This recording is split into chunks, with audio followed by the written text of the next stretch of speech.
पता नहीं कौन सी गोली खाया है कि कमाल के समर्थक हैं प्रधानमंत्री के इस देश में। प्रधानमंत्री के समर्थक ऐसे हैं कि प्रधानमंत्री को चाय बेचते हुए नहीं देखे हैं, तब भी मानते हैं कि प्रधानमंत्री ने चाय बेचा। लेकिन प्रधानमंत्री देश बेच रहे हैं, तब भी यह मानने को तैयार नहीं है कि प्रधानमंत्री देश बेच रहे हैं।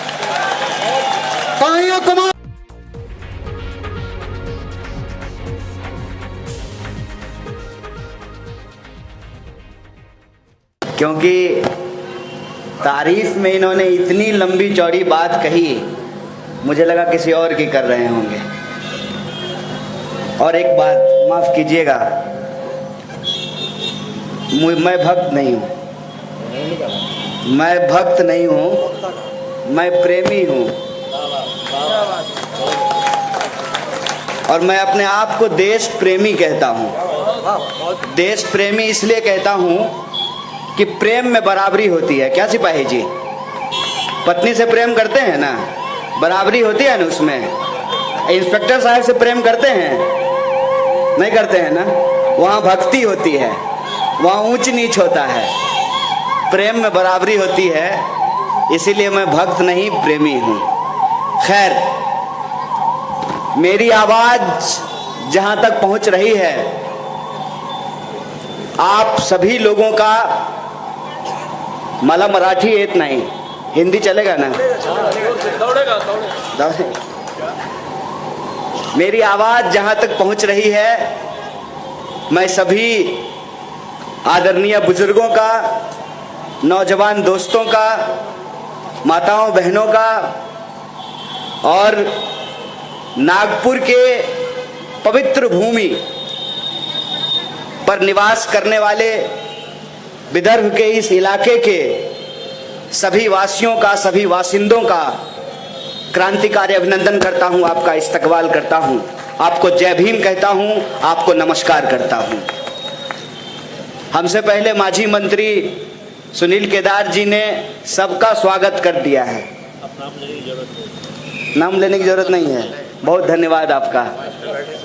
सभी लोगों का स्वागत कर दिया है, इसीलिए मैं इकट्ठे आदरणीय मंच को नमस्कार करता हूं, सबको धन्यवाद करता हूं कि आपने मुझे एक बार फिर से नागपुर आने का मौका दिया। और आज हमारे लिए एक विशेष अवसर है। विशेष अवसर इसलिए है कि पूरे देश में कांग्रेस के कार्यकर्ता, कांग्रेस के समर्थक और कांग्रेस के वोटर पूर्व प्रधानमंत्री श्री राजीव गांधी जी की जयंती मना रहे हैं। आप सब जानते हैं कि पूर्व प्रधानमंत्री राजीव गांधी जी भारत रत्न भी थे और भारत में उनको कंप्यूटर क्रांति, मोबाइल क्रांति, सूचना क्रांति का जनक माना जाता है।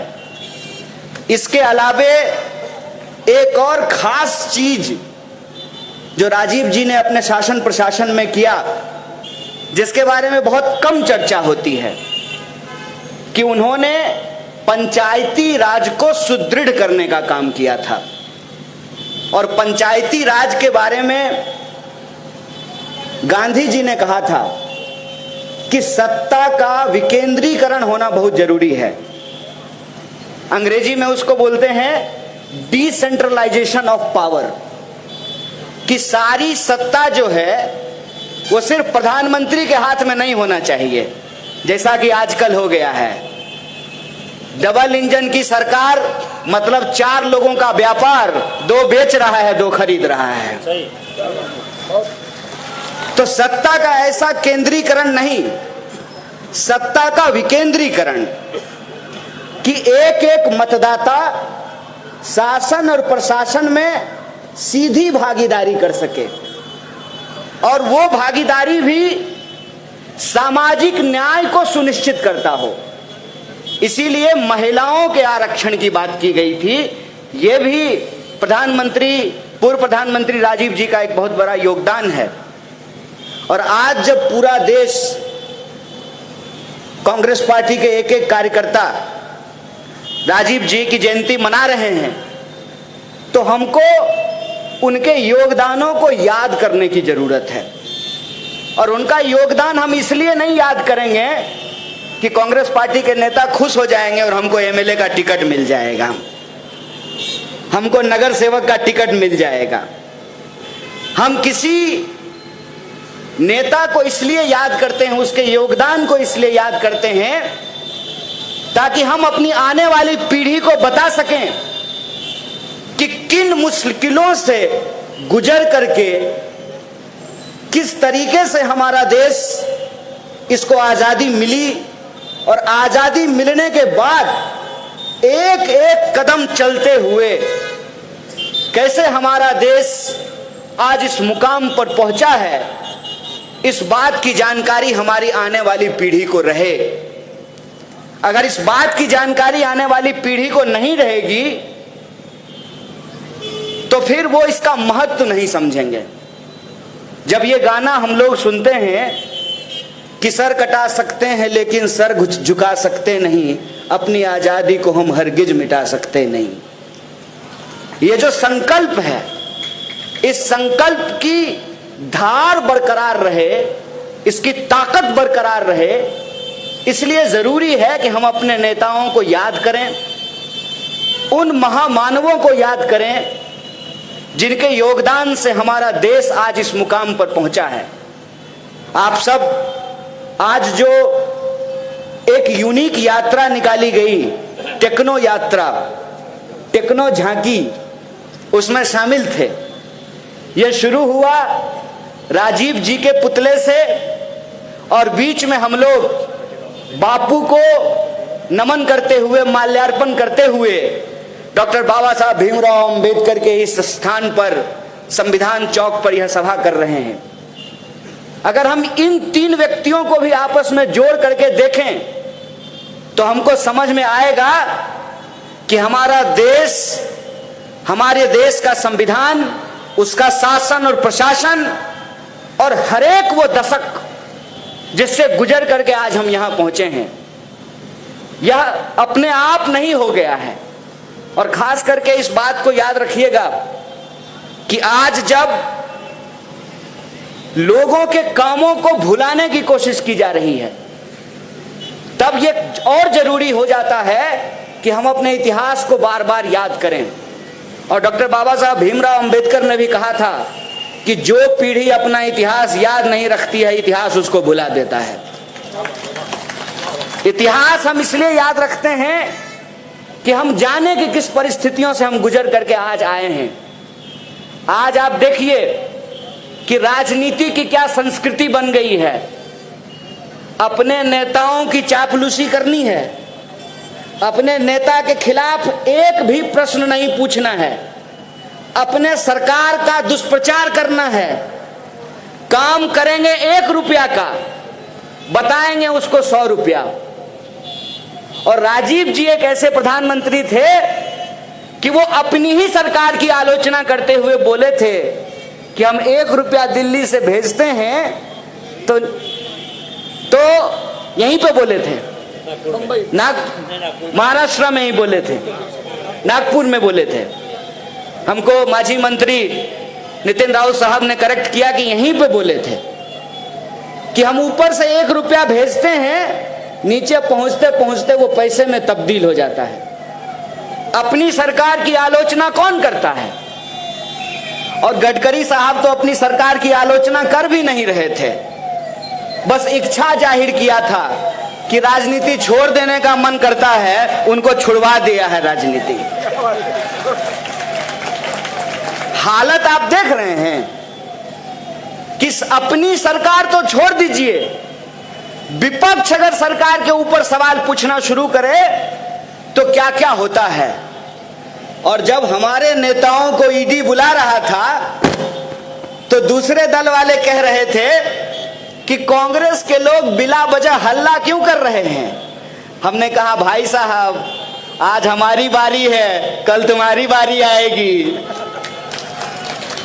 क्योंकि आप ये समझ लीजिए कि ये जो देश के भीतर हो रहा है, इसका एक खास उद्देश्य है। उद्देश्य क्या है उद्देश्य ये है कि आप अपने ही चुने हुए प्रधानमंत्री से सवाल नहीं पूछ सकते हैं। आप अपनी ही चुनी हुई सरकार से सवाल नहीं पूछ सकते हैं। सवाल अगर पूछेंगे तो आपको पहले खरीदने का प्रयास किया जाएगा, और आपका ईमान यदि बिकाऊ नहीं है तब आपको डराने का प्रयास किया जाएगा।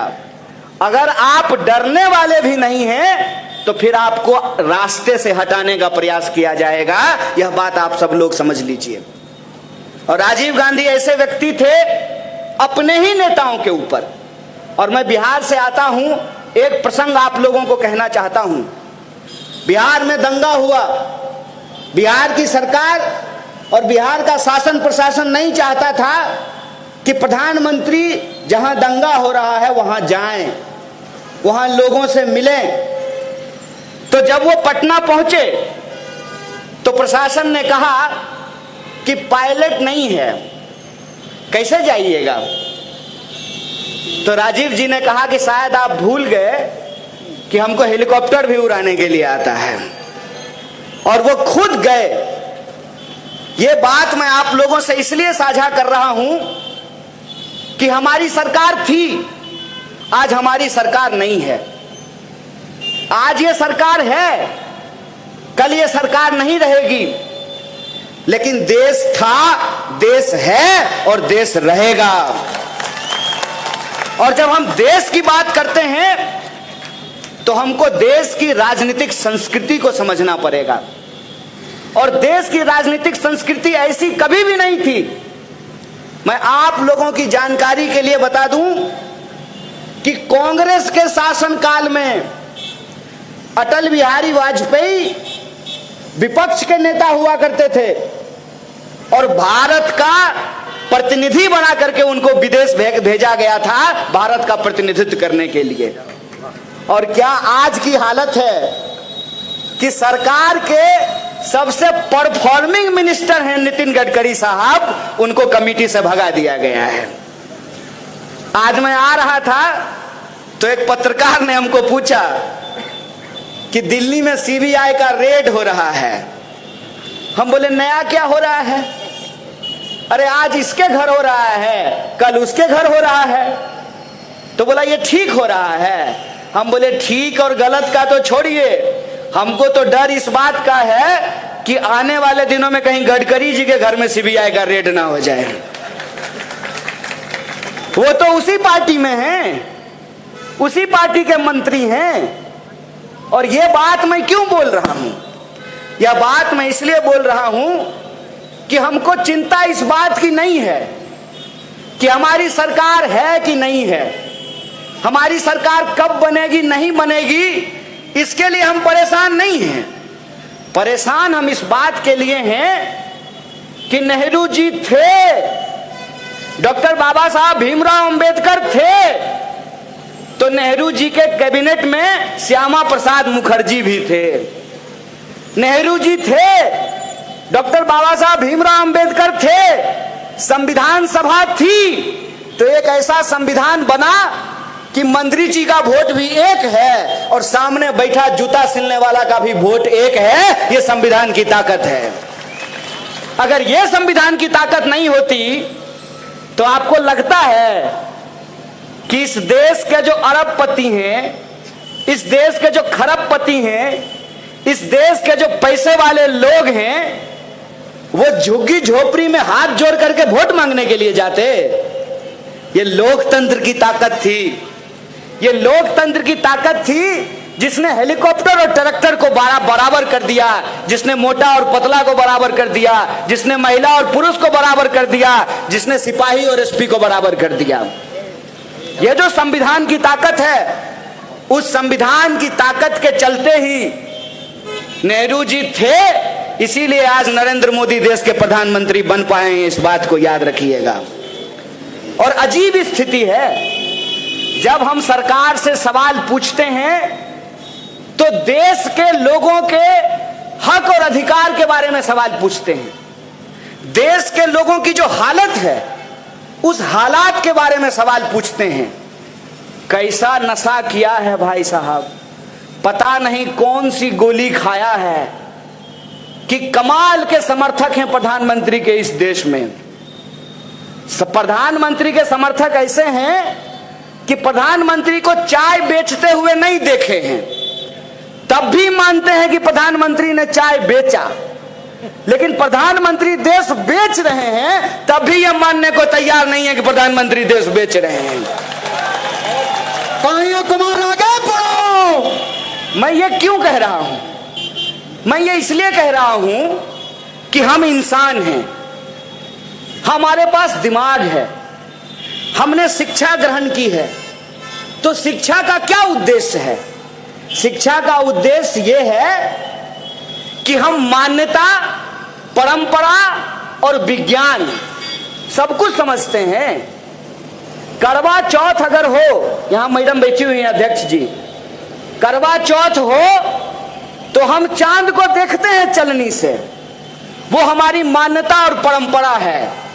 लेकिन हमारा बच्चा स्कूल में पढ़ने के लिए जाए और मास्टर साहब यह सवाल पूछें कि चांद किसका सैटेलाइट है, तो कह देंगे चलनी का कि पृथ्वी का बोलेंगे। बोलिए, चांद किसका उपग्रह है?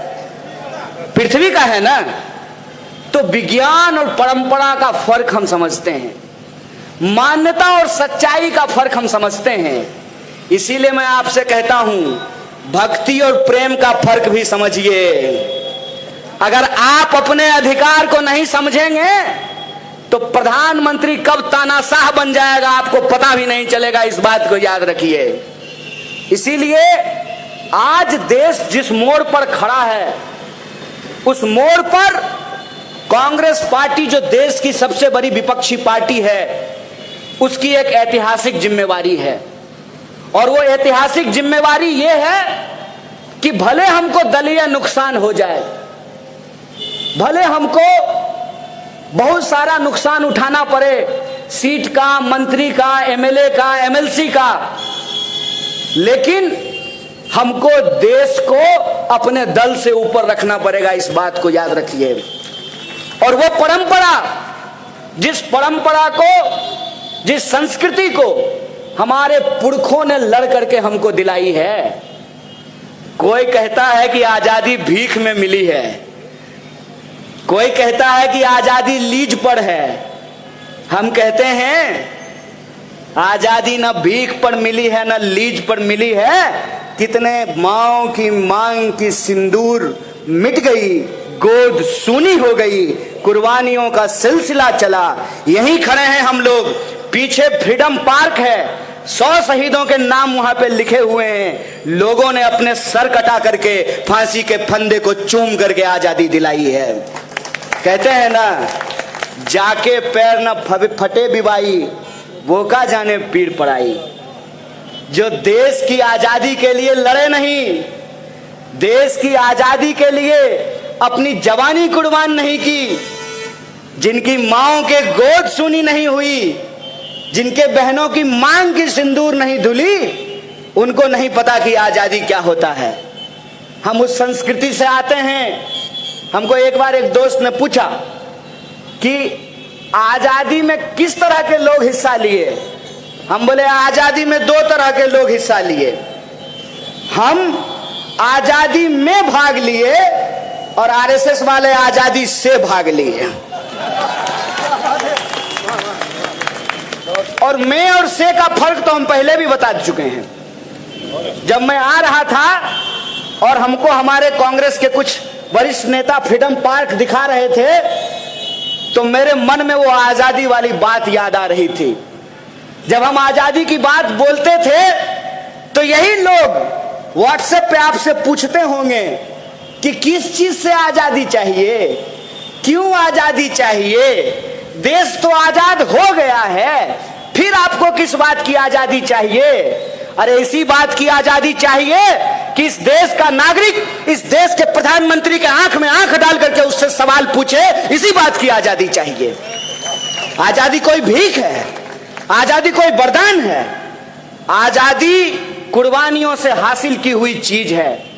और हमको लगातार आजादी के उस दायरे को बढ़ाने की जरूरत है। आजादी के उस मतलब में, उस मायने में इस बात को भी शामिल करने की जरूरत है कि जन्म के आधार पर किसी के साथ कोई भेदभाव नहीं होगा, संस्कृति के आधार पर किसी के साथ कोई भेदभाव नहीं होगा, क्षेत्र के आधार पर किसी के साथ कोई भेदभाव नहीं होगा, लिंग के आधार पर किसी के साथ कोई भेदभाव नहीं होगा। जब संविधान ने हमको बराबर किया है तो हम बराबरी के उस एहसास के साथ, बराबरी के उस अधिकार के साथ हम अपनी जिंदगी को जी सकें। जब संविधान ने महिला और पुरुष का वोट बराबर किया है तो आप कौन होते हैं महिला और पुरुष के बीच में विभेद पैदा करने वाले? इस सवाल का जवाब हम पूछ सके। हम ये पूछ सकें कि जब इस देश में प्रधानमंत्री के लिए 8,500 करोड़ का उड़न खटोला खरीदा जा सकता है तो इस देश के गरीबों को मुफ्त में शिक्षा क्यों नहीं दी जा सकती है? हम यह सवाल पूछ सकें कि 20,000 करोड़ में आपके लिए अगर महल बनाया जा सकता है तो झुग्गियों में रहने वाले लोगों के लिए घर क्यों नहीं बनाया जा सकता है? हम यह सवाल पूछ सकें कि प्रधानमंत्री के चढ़ने के लिए अगर कार सरकारी हो सकती है 13 करोड़ की, तो हमारे बच्चों का इलाज सरकारी क्यों नहीं हो सकता है?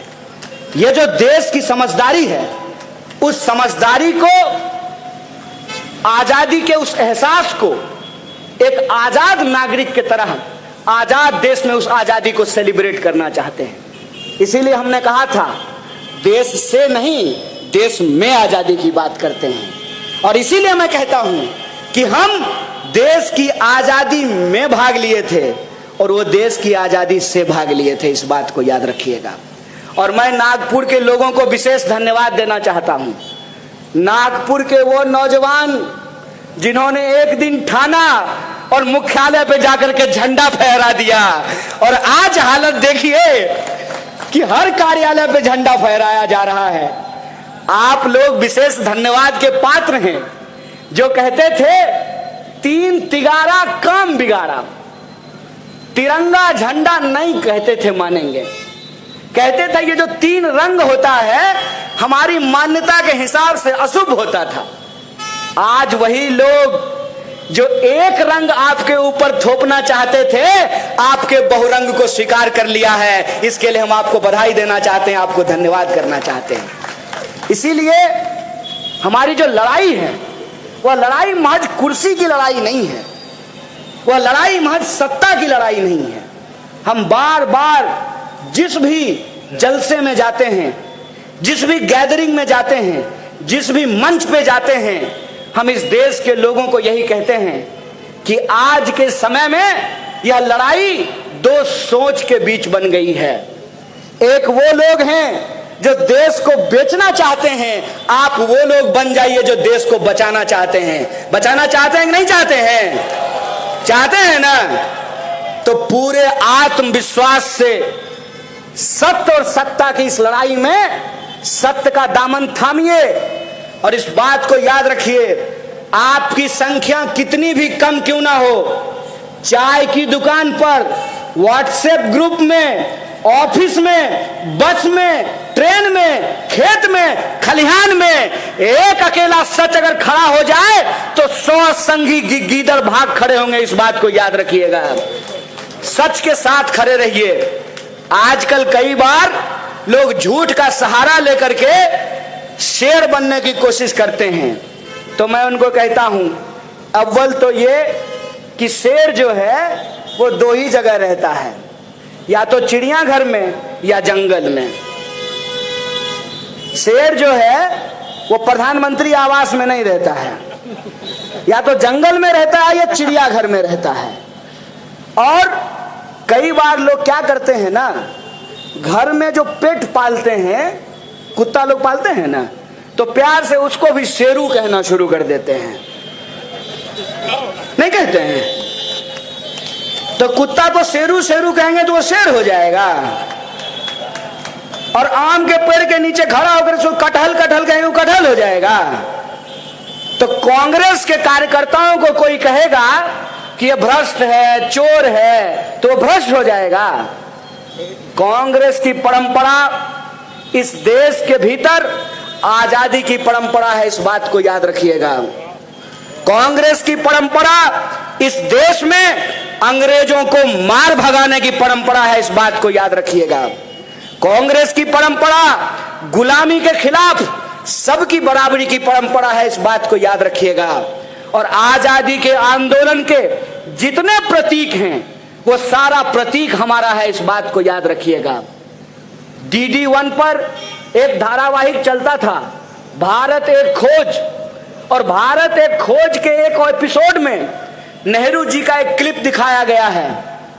नेहरू जी पूछते हैं सामने बैठे हुए लोगों से, जैसे आज हम लोग आ रहे थे तो भारत माता की जय का नारा लगा रहे थे, वंदे मातरम का नारा लगा रहे थे, तो नेहरू जी पूछते हैं बैठे हुए आम भारतीयों से कि कौन है भारत माता। तो सामने से लोग अलग अलग जवाब दे रहे हैं।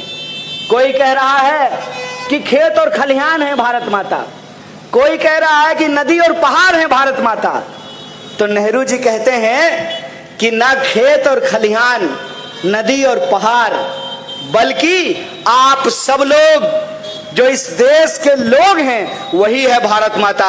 जब हम भारत माता की जय बोलते हैं इसका मतलब भारत की जय होता है, भारत के लोगों की जय होता है। और देश हमेशा देश के लोगों से बनता है, और देश के लोगों के जो हक और अधिकार हैं उस हक और अधिकार के लिए लड़ना, सच्चाई के लिए खड़ा होना ही देशभक्ति होती है, देश प्रेम होता है, इस बात को याद रखिएगा। अगर किसी को इलाज नहीं मिल रहा है, अगर किसी को पढ़ाई नहीं मिल रही है, अगर किसी को चलने के लिए सड़क नहीं है, अगर किसान को उनके फसल का दाम नहीं मिल रहा है, मजदूर को उनकी मजदूरी नहीं मिल रही है, और लोगों को उनकी पहचान के आधार पर अगर बराबर का आत्मसम्मान नहीं मिल रहा है, तो हम अपनी आजादी को और उसके दायरे को और उसके मुकम्मल इम्तिहान को आज तक पूरा नहीं कर पाए, इस बात को याद रखिएगा। आजादी इस बात पर निर्भर करती है कि सबको काम मिले, सबको शिक्षा मिले। इसीलिए हम बार बार बोलते हैं सबको शिक्षा, सबको काम, मजदूर को मजदूरी, किसानों को उनके फसल का दाम, व्यापारी को व्यापार, सबको मिले बराबर का अधिकार। हिंदू हो या मुसलमान, महिला हो या पुरुष, सबको मिले बराबर का आत्मसम्मान, तब बनेगा देश महान, इस बात को याद रखिएगा। नारा लगाने से होगा? इंडिपेंडेंस डे वैलेंटाइन डे नहीं है, इस बात को याद रखिएगा। कि गुलाब दे दिए, लव यू और love you too. Independence Day Valentine day नहीं है। इंडिपेंडेंस डे आजादी का दिन, उस संकल्प को याद करने का दिन है कि इस आजादी के दायरे को हमको वहां तक पहुंचाना है कि हमारे देश का कोई भी नागरिक भूखा ना सोए, इस बात के लिए है। उस संकल्प को दोहराने के लिए है कि किसी को भी उसके रैंक के आधार पर जलील नहीं किया जाए। सोच करके बताइएगा, आप बीमार हो गए हैं, अस्पताल में इलाज करवाने के लिए गए हैं, डॉक्टर साहब आपको सुई दे दिए हैं, सुई पर आकर के अगर आपका वार्ड साफ नहीं करेगा तो आप ठीक होइएगा? तो आपके काम के आधार पर डॉक्टर और स्वीपर का फर्क हम जिस दिन मिटा देंगे ना, उस दिन हम आजादी के अपने लक्ष्य को प्राप्त कर लेंगे, इस बात को याद रखिएगा। और ये जो पूरी की पूरी लड़ाई है, आज उस संविधान को, उस लोकतंत्र को बचाने की लड़ाई है। लोग पूछते हैं कह रहे काहे तुम लोग रोड पे निकल करके हल्ला कर रहे हो? हम बोले हल्ला नहीं कर रहे हैं, इस बात को आपको समझा रहे हैं कि समझ लीजिए कि 35 करोड़ भारतीय थे हम लोग और मुट्ठी भर अंग्रेज थे, और 35 करोड़ भारतीयों को उन मुट्ठी भर अंग्रेजों ने 200 साल तक गुलाम बना करके रखा था। अपने ही खेत में आप कौन सा फसल लगाना चाहते हैं, इस बात की आजादी आपको नहीं थी। अपने ही घर में आप कैसे रहना चाहते हैं, इस बात की आजादी नहीं थी। अपने ही टैक्स के पैसे से जो स्कूल बना है, उस स्कूल में पढ़ने की आजादी नहीं थी। और अपने हमारे ही देश में बने हुए रेस्टोरेंट में अंग्रेजों के साथ बैठ करके खाना खाने की आजादी नहीं थी। ये जो आजादी हमको मिली है, यह आजादी संघर्षों से मिली है, यह आजादी बलिदान से मिला है। और सबसे मुश्किल की बात यह है कि कल के अंग्रेज को तो आप पहचान लेते, अरे जो गोरा गोरा होगा, सूट बूट पहना रहेगा, घोड़ा पे बैठा रहेगा, तो उसको पहचान लेंगे कि ये अंग्रेज है। इसको कैसे पहचानिएगा? कैसे पहचानिएगा कि वो आके कहेगा कि हम तो चाय बेचते थे, हम तो ओबीसी हैं, हम तो हिंदू हैं, हम तो गरीब हैं, मेरी माँ बर्तन मांजती थी, मेरे पिताजी रेलवे स्टेशन पे चाय बेचते थे। कैसे पहचानिएगा इसको? मैं एक प्रश्न पूछता हूं हमेशा खुद से, मैं जहां से आता हूं और जो मेरी सच्चाई है, कोई अगर चाय बेचने वाला का बच्चा देश का प्रधानमंत्री बन जाए तो मेरे जैसे व्यक्ति को इससे ज्यादा खुशी नहीं हो सकती है। मेरी मां आंगनवाड़ी में काम करती है, मैं एक ऐसे परिवार से आता हूं जो 3000 रुपए महीने में अपना जीवन चलाता है। आजकल 3000 रुपया में तो जूता भी नहीं खरीद सकते हैं आप। मोबाइल का रिचार्ज भी कराएंगे तो 700 रुपया लगता है, जियो धन धना धन। तो मेरे लिए तो ये खुशी की बात होती, लेकिन मुझे तकलीफ क्यों हुई? मुझे तकलीफ इस बात की हुई कि ये कैसा व्यक्ति है भाई, ये तो कुल्हाड़ी में लगे हुए उस लकड़ी की तरह है जो लकड़ी पेड़ से कटा है और वो लकड़ी कुल्हाड़ी में लग करके फिर उसी पेड़ को काट रहा है। ये तो कालिदास की कहानी हो गई कि जिस डाल पे बैठे हैं उसी डाल को आप काट रहे हैं। एक गरीब व्यक्ति अगर देश का प्रधानमंत्री बना है तो वो गरीब के बारे में सोचेगा ना, वो उस देश के आम लोगों के बारे में सोचेगा ना। अगर वो सचमुच में चाय बेचने वाला व्यक्ति है तो चीनी 200 रुपए किलो बिकेगा। अगर वो सचमुच गरीब का बच्चा है तो इस देश के सरकारी संस्थान बेचे जाएंगे। ये प्रश्न जब मेरे मन में आया तो मुझे लगा कि जिसको चापलूस कहना है कहने दो, लेकिन हम सच बोलेंगे। और सच ये है कि कांग्रेस पार्टी का कमान राजीव गांधी जैसे व्यक्ति के हाथ में था, इसीलिए हमारे जैसे व्यक्ति इस देश में पढ़ पाए, पीएचडी कर पाए। और पीएचडी जब हमने की है, आपके खून और पसीने के कमाई से हमने अगर पढ़ाई की है, आपका नमक हमने खाया है, तो हम नमक हलाली करेंगे और जो सच है पूरी ईमानदारी से जनता के बीच में जाकर के बोलेंगे। और सच ये है कि कोई भी हो अगर इस देश को बेचने का साजिश करेगा, अगर हम दो हमारे दो की नीति पे चल करके इस देश में तबाही फैलाने का काम करेगा, अगर इस देश के सरकारी संस्थानों को बेच करके अपने सरकारी दोस्तों को खजाने को भरने का काम करेगा, अगर इस देश में रहने वाले लोग चाहे तिलक लगाते हो या टोपी पहनते हो उनको आपस में लड़ाने का काम करेगा, अड़ करके उसके सामने में खड़े हो जाएंगे। और आज हम अड़ करके उसके सामने में खड़े हैं कि इस देश में, आजाद देश में आजादी तभी सुरक्षित रहेगी जब आजाद तरीके से सोचने वाले लोग उठ खड़े होंगे, मिलजुल करके इस अन्यायकारी अत्याचारी सरकार के खिलाफ मुकाबला करेंगे। ये चुनौती आज हमारे सामने सबसे बड़ी है। इसीलिए मैं आप तमाम युवाओं से और आप तमाम कार्यकर्ताओं से एक बात कहना चाहता हूं। आज हमारा देश एक गंभीर परिस्थिति से गुजर रहा है। गंभीर परिस्थिति यह है कि जिन लोगों को हमारी लड़ाई में, हक और अधिकार के इस संघर्ष में हमारे साथ खड़ा होना था, वो आज उनको बर्बाद करने वाले, लूटने वाले लोगों के साथ जाकर के खड़े हो गए हैं। और आप कोई भी प्रश्न खड़ा कीजिए तो आपको कहेंगे कि ये तो कांग्रेस के जमाने में भी होता था।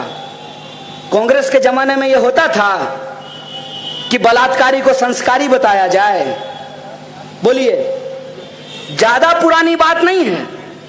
निर्भया का कांड हुआ था दिल्ली में, कांग्रेस का कोई नेता बोला था कि बलात्कार करने वाले संस्कारी हैं, बलात्कार वाले ब्राह्मण हैं, अच्छे कुल के हैं? कोई ये बात बोला था? आज हमारी आंखों के सामने क्या हो रहा है? जब प्रधानमंत्री लाल किले के प्राचीर से नारी सम्मान की बात करते हैं, ठीक उसी वक्त 11 बलात्कारियों को जेल से छोड़ दिया जाता है, उनको रिहा कर दिया जाता है। यह शर्मनाक है। बतौर समाज हम सड़ रहे हैं। यह हमको सोचने की जरूरत है कि हमारी संवेदना को किस तरीके से मारी जा रही है। आप सोच करके देखिए कि जिस महिला के साथ बलात्कार हुआ, वो महिला जब टीवी पे देख रही होगी वो फोटो, वो वीडियो कि उन बलात्कारियों को माला पहनाया जा रहा है, उनको मिठाई खिलाया जा रहा है, उसका दिल कितना रो रहा होगा, इस बात को सोच करके देखिए। इसीलिए मैं कांग्रेस के एक एक कार्यकर्ताओं को कहना चाहता हूं कि बहुत चुनौतीपूर्ण समय है और इस चुनौतीपूर्ण समय में अपने स्वार्थ को छोड़ना सबसे पहले जरूरी है। अगर हम अपने स्वार्थ को नहीं छोड़ेंगे, ना हम बचेंगे ना देश बचेगा, इस बात को याद रखिएगा। इसीलिए हम आप तमाम लोगों से यह आग्रह करना चाहते हैं, सत्ता थी तब सत्ता के लिए लड़ रहे थे तो समझ में आता है कि मंत्री नहीं बनाया, प्रधानमंत्री नहीं बनाया, मुख्यमंत्री नहीं बनाया। आज सत्ता के लिए नहीं, मेरे भाई मेरी बहनें, सत्य के लिए संघर्ष करने की जरूरत है, इस बात को याद रखिएगा। और मैं दावे से आपको कहता हूं, जैसे सांप का बच्चा भी सांप होता है ना, उसके अंदर जहर होता है, वैसे ही गुलाब की कली भी गुलाब ही होती है, उसके अंदर सुगंध होता है। जैसे संघी कभी भी आजादी का सम्मान नहीं कर सकते हैं, वैसे ही कांग्रेसी कभी भी आजादी का परचम झुकने नहीं दे सकते हैं, इस बात को याद रखिएगा। और आज हमारी प्राथमिकता यह है कि हमको बस एकजुट हो जाने की जरूरत है। और ये लगान टीम में आज भी इतना ताकत है कि कचरा भी अपने स्पिन से ब्रिटेन के बड़े बड़े बॉलर को बोल्ड कर दिया था। मैं दावे के साथ आपको कहता हूं कि आज अगर आप राजीव जी की जयंती मना रहे हैं तो आप ये संकल्प लीजिए कि कुछ भी हो जाए, संघ परिवार के इस लूट के खिलाफ कांग्रेस परिवार एकजुट रहेगा, इस बात को आपको संकल्प लेना है। और एक बार अगर आप एकजुट हो गए, मैं दावे के साथ कहता हूं, सब कुछ होने के बावजूद, धन दौलत गोला बारूद मीडिया सब कुछ होने के बावजूद, आज भी इतनी इनकी ताकत नहीं है कि अगर हमारा पूरा नेतृत्व मन मिला ले तो कोई माई का लाल हमको हरा नहीं सकता है। अगर हम 200 साल की अंग्रेजों की गुलामी से देश को आजाद करा सकते हैं तो ये तो फिर भी अंग्रेजों के सस्ते चापलूस हैं। हमको कोई आकर के बोला कि देश की हालत बहुत खराब हो रही है, हिटलर शाही थोपा जा रहा है। हम बोले सुनो, हिटलर को हम पसंद नहीं करते हैं, हिटलर से हमको बहुत दिक्कत है, लेकिन तुम इसको हिटलर बोल करके हिटलर का अपमान मत करो। ये हिटलर नहीं है, सस्ता फोटोकॉपी है यार, सस्ता फोटोकॉपी है। यहाँ गांधी जी के अटायर में जो है एक व्यक्ति हमारे साथ बैठे हुए हैं, इसको हम सस्ता फोटोकॉपी क्यों कहते हैं आपको मालूम है? कि गांधी जी अंग्रेज से लड़े थे, कस्तूरबा को साथ लेकर घूमे थे ना, और ये देश बनाने के लिए अपनी पत्नी छोड़ करके चल दिए। उसके बाद नारी सम्मान की बात करते हैं, ठीक है, नारी सम्मान की बात करते हैं। इतना फर्जी इंसान हम अपनी जिंदगी में देखे ही नहीं हैं। और मैं इस बात को फैक्ट के साथ बोल सकता हूं। हर बार लाल किले के प्राचीर से खड़ा होकर के कह रहे थे ना कि 2022 तक सभी देशवासियों को पक्का घर देंगे। मिला क्या? मोदी जी के स्टाइल में पूछना चाहिए ना, पक्का घर मिल गया? तो जो मोदी जी ने घर दिया, इस बार उसी के ऊपर तिरंगा लगाया था ना लोगों ने। एक वादा हमको बता दीजिए जो पूरा किया हो, एक वादा, एक भी वादा पूरा अगर कर दिया हो तो हम स्वीकार कर लेंगे। हम मान लेंगे कि अच्छा दिन आ गया है, एक भी वादा अगर पूरा हो गया हो तो। और मैं बस आपको याद दिला देता हूं, हर साल 2 करोड़ रोजगार की बात थी कि नहीं थी? सबके खाते में 15 लाख रुपया देने की बात थी, सब किसानों की आमदनी दुगनी करने की बात थी, सबको पक्का मकान देने की बात थी। एक भी चीज हुआ है? हो क्या रहा है? दुष्यंत कुमार कहते हैं कि कहां तो तय था चिरागा हर एक घर के लिए, कहां चिराग मयस्सर नहीं शहर के लिए। लोग मांग रहे थे सरकारी नौकरी, इन्होंने नया प्रबंध कर दिया कि ना रहेगा सरकारी संस्थान, ना देनी पड़ेगी सरकारी नौकरी, ना रहेगा बांस ना बजेगी बांसुरी, ना रहेगा सरकारी संस्थान ना देनी पड़ेगी सरकारी नौकरी। एक एक करके सरकारी संस्थान बेचे जा रहे हैं, और जो सरकारी संस्थान बचे हुए हैं वहां पर सबको अग्निवीर बनाने का प्रयास किया जा रहा है। अभी तो गडकरी जी सबसे ताजा ताजा अग्निवीर बने हैं, नहीं अभी बहुत लोगों को बनना है। इससे पहले आडवाणी जी बन गए, उसके बाद रविशंकर प्रसाद बन गए, अभी बहुत लोगों को अग्निवीर बनना है। 2 ही लोग रहेंगे, चाचा और भतीजा। चाचा हवाई जहाज से वास्को डी गामा की तरह पूरा दुनिया का चक्कर लगाएंगे, और भतीजा जो है गुगली फेंकेगा आईपीएल में। और चाचा फिर मंच पे जाकर के भाषण देंगे कि परिवारवाद देश की सबसे बड़ी समस्या है। अमित शाह जब बोलता है कि परिवारवाद देश की सबसे बड़ी समस्या है, तो मेरे मन में आता है कि जय शाह को वो रेलवे प्लेटफॉर्म से उठा करके लाया है। उसी का बेटा है ना, कोई शक है? जय शाह किसका बेटा है? अमित शाह का ना। तो बीसीसीआई सेक्रेटरी परीक्षा दे करके बना है? कंपटीशन दिया था क्या? एसएससी का एग्जाम, यूपीएससी लिखा था, कैसे बन गया? वो परिवारवाद नहीं है, बेईमानी, नकली चाणक्य।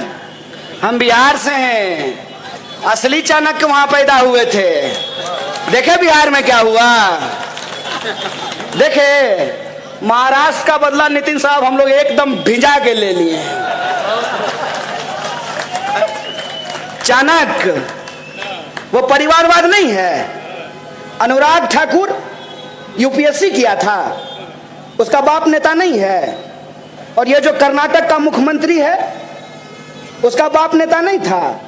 अब पीयूष गोयल, उसका बाप नेता नहीं था। बेईमानी। राजनाथ सिंह का बेटा एमएलए नहीं है। तो भाजपा का परिवारवाद नहीं है। और कांग्रेस के 2 प्रधानमंत्री ने अपनी जान दे दी, तो आप हमको परिवारवादी बोल रहे हैं? 2 प्रधानमंत्री ने अपनी जान गंवाई है इस देश के लिए, उसको आप परिवारवाद बोल रहे हैं। और अपने बेटा को बीसीसीआई का सेक्रेटरी बना रहे हैं, यह परिवारवाद नहीं है, यह बेईमानी है। मैं कांग्रेस के एक एक कार्यकर्ताओं को कहता हूं, इन बेईमानों के सामने झुकिए मत, इन झूठों के सामने रुकिए मत। अगर ये टोके तो इसको पलट करके सवाल पूछिए इस बात का। जब हम दंगा की बात करते हैं तो हमको 84 याद दिलाते हैं। देश के प्रधानमंत्री डॉक्टर मनमोहन सिंह 84 में जो हुआ, उसके लिए देश की संसद में खड़ा होकर के देश के सिखों से माफी मांगा। है हिम्मत? मांगेंगे नरेंद्र मोदी 2002 के लिए देश के मुसलमानों से माफी? ये सवाल मैं पूछना चाहता हूं। अगर हमसे कोई गलती हुई है तो ये देश हमारा है, इस देश से हम हाथ जोड़ करके माफी मांगने के लिए तैयार हैं। मांगेंगे माफी कि प्रधानमंत्री जब नारी सम्मान की बात कर रहे थे, बलात्कारियों को संस्कारी बताया जा रहा था, मांगेंगे इस बात के लिए माफी। मांगेंगे इस बात के लिए माफी कि आज एक एक चीज पे भाजपा पूरी तरीके से एक्सपोज हो चुकी है, एक एक चीज पे।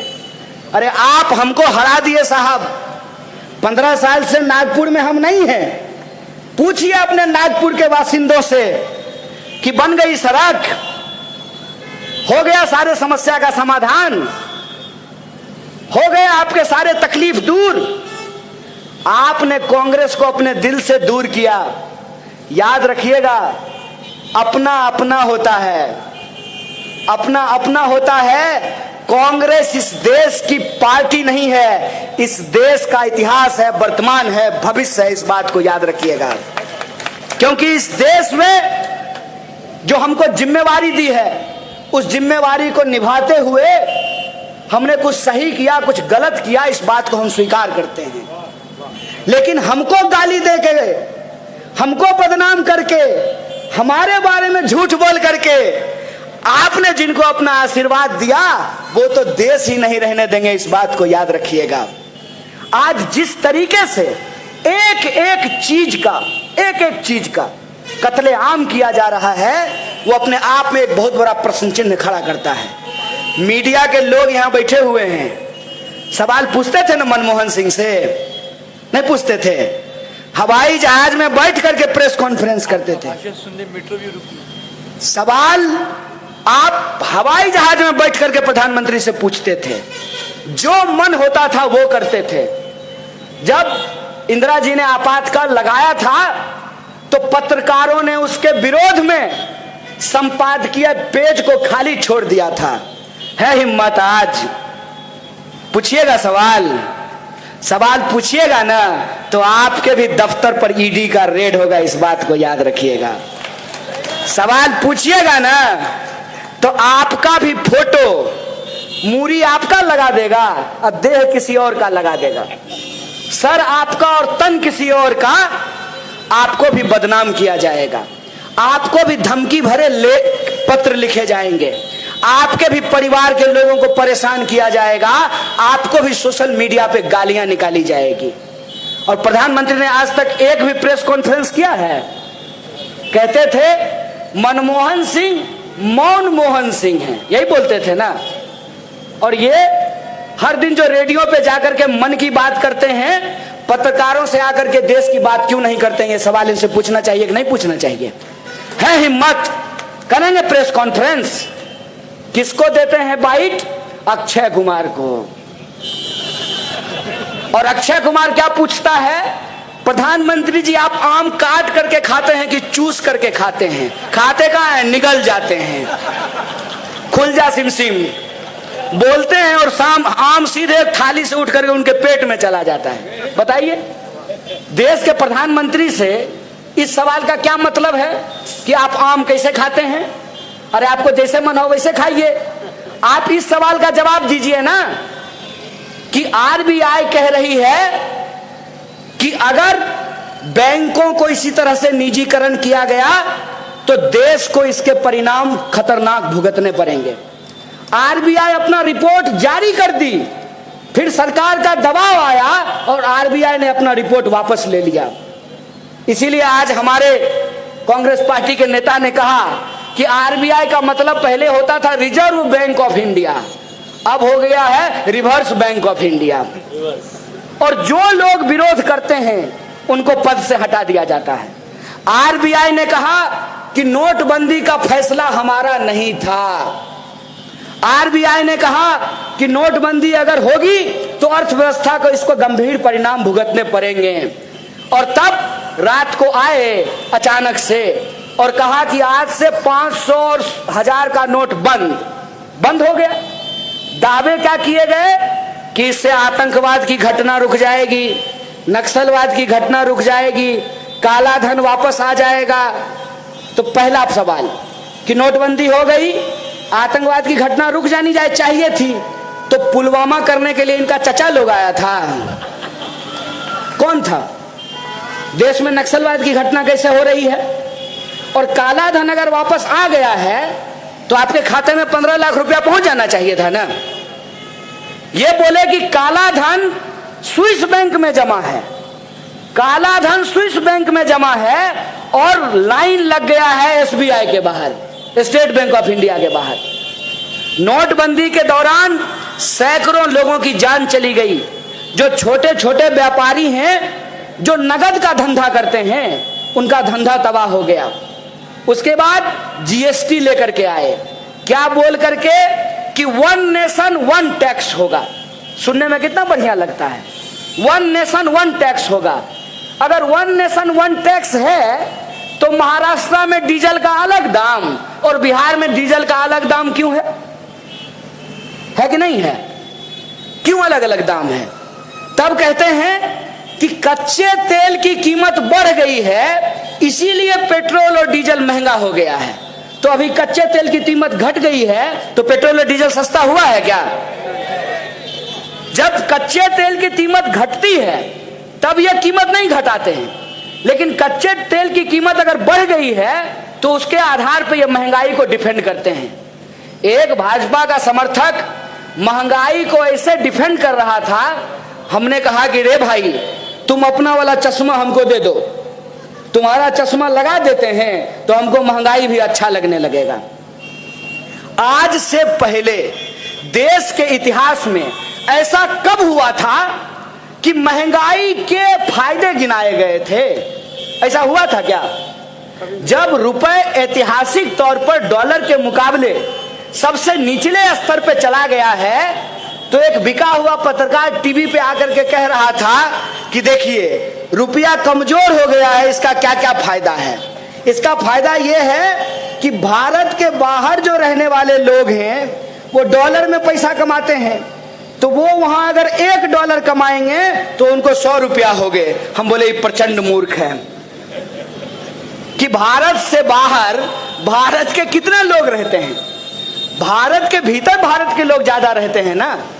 तो अंतर्राष्ट्रीय बाजार में अगर रुपए की कीमत कम होगी तो हम जो बाहर से सामान मंगाते हैं वो सामान महंगा हो जाएगा, और सामान जब महंगा होगा तो महंगाई से लोगों की जान निकल जाएगी। और महंगाई का हालत ये है, महंगाई है कि नहीं है? ऐसा तो नहीं है ना कि सिर्फ कांग्रेस पार्टी को महंगाई दिख रही है, महंगाई सबके लिए है ना। ऐसा तो नहीं है कि पेट्रोल पंप पे अगर आप भाजपा का बिल्ला लगा करके जाइएगा तो पेट्रोल आपको 50 रुपये लीटर मिलेगा, ऐसा है क्या? हिंदू को भी 100 रुपया, मुसलमान को भी, दलित को भी, ब्राह्मण को भी, महिला पुरुष सबको, कोई छूट नहीं। तो जब महंगाई हिंदू और मुसलमान नहीं कर रहा है तो प्रभु आप लोग काहे हिंदू और मुसलमान कर रहे हैं? देश जब महंगाई से मर रही है, तबाह हो रही है, तब आप हिंदू और मुसलमान क्यों कर रहे हैं? देश जब बेकारी से जूझ रही है, देश में सबसे ज्यादा बेकारी है, तब आप हिंदू और मुसलमान क्यों कर रहे हैं? इस बात को समझिए कि ये अंग्रेजों के पक्के सिद्ध हैं।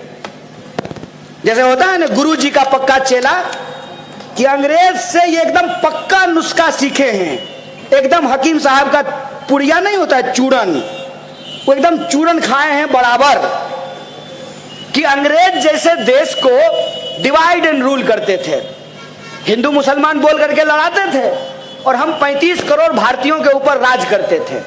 कपास हमारा यहां से ले जाते थे, वहां कपड़ा बनाते थे, वापस ला करके हम ही को बेचते थे, और जो मुनाफा होता था उससे कोठियां बना करके यहां रहते थे और हमारे ऊपर कोड़े बरसाते थे। ऐसा होता था कि नहीं होता था?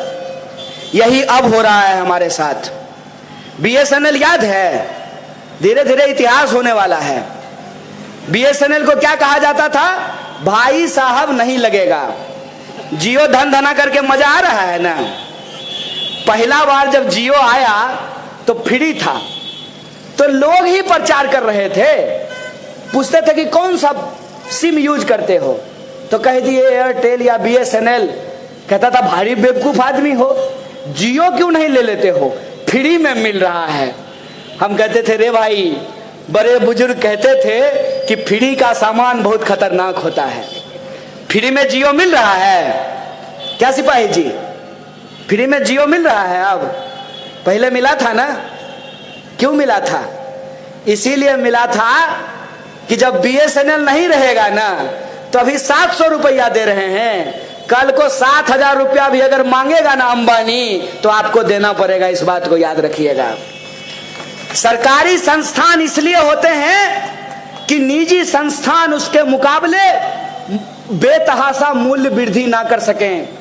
सरकारी संस्थान इसलिए होते हैं कि जो निजी संस्थान से खरीद सकता है वो निजी संस्थान में खरीदेगा, और जो इस देश का आम गरीब लोग है वो सरकारी संस्थान में अपनी जरूरतों को पूरा करेगा। याद रखिएगा, जिस दिन रेलवे बिक गई ना, जैसे कोरोना के लॉकडाउन के दौरान लोग हजारों किलोमीटर पैदल चल करके घर पहुंचे थे, वैसे ही ये आदमी, ये झूठा आदमी जो बोला था कि हवाई चप्पल वाले को हवाई जहाज में पहुंचाएंगे, असल बात ये है कि हवाई जहाज में चलने वाले को भी ये हवाई चप्पल में ला करके छोड़ेगा। इस बात को याद रखिएगा। ये इस देश के संपत्ति को अपने दोस्तों के ऊपर लुटा करके छोड़ेगा। इस बात को याद रखिएगा। आज बीएसएनएल नहीं है, बीएसएनएल जो सबको लाइसेंस देता था, आज उसी के पास लाइसेंस नहीं है। सरकारी संस्थानों को तबाह इसलिए किया गया है ताकि उसकी संपत्ति, सरकार की संपत्ति अपने दोस्तों के ऊपर लुटाई जा सके। इसीलिए मैं बार बार कहता हूं कि ये लड़ाई दल की लड़ाई नहीं है, ये लड़ाई विचार की लड़ाई है। एक तरफ वो लोग हैं कि सरकारी संपत्तियों की लूट और सरकारी दोस्तों को छूट मिल रही है, और एक तरफ हम लोग वो हैं जो गांधी को मानने वाले लोग हैं, नेहरू और बाबा साहब भीमराव अंबेडकर के विचारों पे चलने वाले लोग हैं। यह देश हमारा है, इस देश को हमको बचाने का संकल्प लेना पड़ेगा। अग्निवीर का जब आंदोलन बिहार में हो रहा था, मैं बिहार गया तो मैं नौजवानों से पूछ रहा था, क्या दोस्त, क्या हाल चाल?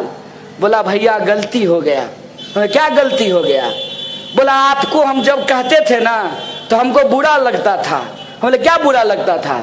हमको लगता था कि आप देश को बदनाम कर रहे हैं प्रधानमंत्री से सवाल पूछ करके, लेकिन आप जो सवाल पूछते थे ना वो सब सवाल सही था। जो आदमी अपनी पत्नी का नहीं हुआ वो देश का क्या होगा? फिर मैंने उन नौजवानों को पूछा कि तुमको अब क्या लगता है? बोला ठग लिया, ये तो भारी ठग लिया भैया। हम लोग दिन भर व्हाट्सएप पे इसका प्रचार करते थे, फोटो लगाते थे, जो जो किया कहा सो किए, थाली बजाए, ताली बजाए, सब कुछ किए इस आदमी को, लेकिन आज ये आदमी हमारे पेट पे लात मार दिया है। हम बोले पेट पे लात कैसे मार दिया है?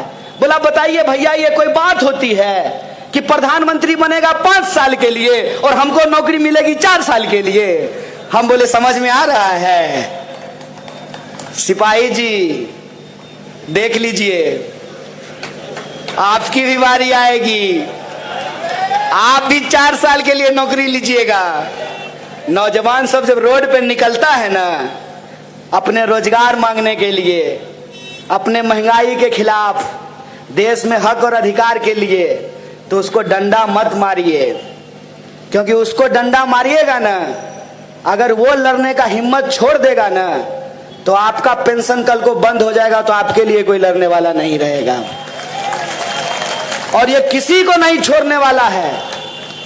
जैसे अग्निपथ स्कीम फौज में लाई गई है, वैसे ही अब बैंक में लाया जा रहा है कि अब बैंक की नौकरी नहीं होगी परमानेंट, 4 साल की नौकरी होगी। 4 साल का मास्टर बनेगा, 4 साल का सिपाही बनेगा, 4 साल का सेना में नौकरी होगा।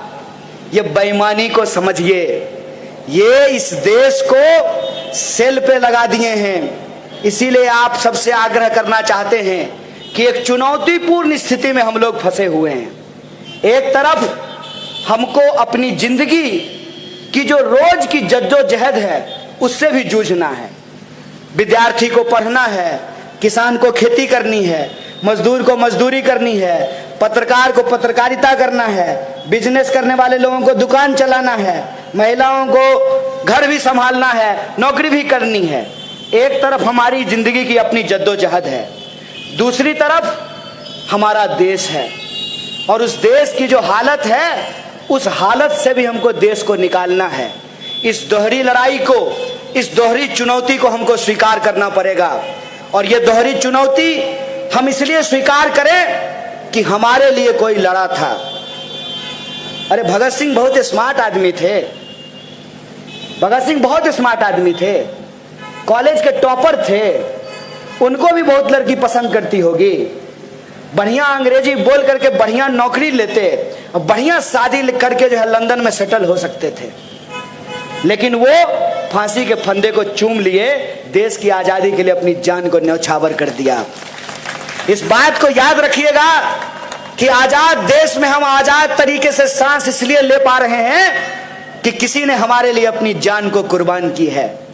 हमारी अपनी जिंदगी की जो जद्दोजहद है, उस जद्दोजहद के साथ साथ इस देश को बेहतर बनाने का, इस देश को बचाने का, इस देश के आम लोगों के हक और अधिकार के लिए हमको अपनी जिम्मेवारी निभानी पड़ेगी।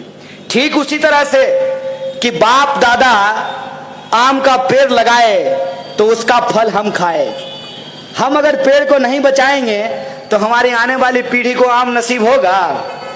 आम नसीब नहीं होगा। मैंने अपनी माँ को फोन किया और माँ को कहा कि मम्मी सेब का सब्जी कैसे बनाया जाता है? तो माँ बोली कि पगला गए हो क्या, सेब का सब्जी कैसे बनेगा? हम बोले अब सेब का ही सब्जी बनेगा ना। सेब 90 रुपए किलो है और गोभी 200 रुपए किलो बिक रहा है। ये हकीकत है। ये जो हमारी जिंदगी की जद्दोजहद है, इस जद्दोजहद में, इस लड़ाई में हम सबको एक दूसरे का कंधा थामना पड़ेगा। और सवाल सिर्फ सत्ता का नहीं है, सवाल सत्य का है। सत्य के लिए हमको खड़ा होने पड़ेगा। जो लोग अपनी जान की कुर्बानी दिए हैं, बढ़िया पायलट थे राजीव साहब, विदेश में तो उनकी शादी भी हो गई थी, बढ़िया वहां नौकरी करते, बढ़िया लंदन में घूमते, आराम से अपनी जिंदगी जीते। क्या जरूरी है अपनी जान को गवा दिए? अगर किसी ने हमारे लिए अपनी जान गवाई है, अगर हम इंसान हैं, हमारे आंख में पानी है, इंसानियत है, तो उस बलिदान को सम्मान करते हमको इस देश की रक्षा करनी पड़ेगी। यह संकल्प लीजिए कि यह देश हमारा है, इस देश को हम बचाएंगे और बेचने वाले और बचाने वालों के इस लड़ाई में हम बचाने वालों के साथ खड़े होंगे। अगर हम ईमानदारी से लड़ेंगे तो इस बात को याद रखिएगा कि इस देश ने बार बार इस बात को साबित किया है कि दुश्मन शैतान कितना भी ताकतवर क्यों ना हो, अगर तैमूर लंग के सामने बलकरन नाम का एक छोटा बच्चा सब्जी काटने वाला चाकू लेकर के खड़ा हो सकता है, तो हम तो फिर भी 130 करोड़ लोग हैं। अगर हम एकजुट होकर के खड़ा हो गए तो पूंजीपतियों के इन दलालों को हम जरूर हराएंगे और हम हमारी दो की सरकार को परास्त करके 130 करोड़ लोगों की जो भावना और आकांक्षाएं हैं उसको पूरा करेंगे। और हमको पूरा भरोसा है कि कांग्रेस पार्टी एकजुट होकर के देश को हक और अधिकार के लिए संघर्ष करेगी। जो देश को आजादी दिलाई है वही पार्टी देश की आजादी को बचाएगी। इसी आशा और विश्वास के साथ एक बार फिर से आप तमाम लोगों का शुक्रिया अदा करते हुए धन्यवाद कहते हुए अपनी बात को खत्म करूंगा। शुक्रिया। इनकलाब जिंदाबाद, हमारी एकता जिंदाबाद। जय हिंद, जय कांग्रेस। हमारे चैनल को सब्सक्राइब करें और बेल आइकन दबाना ना भूलें।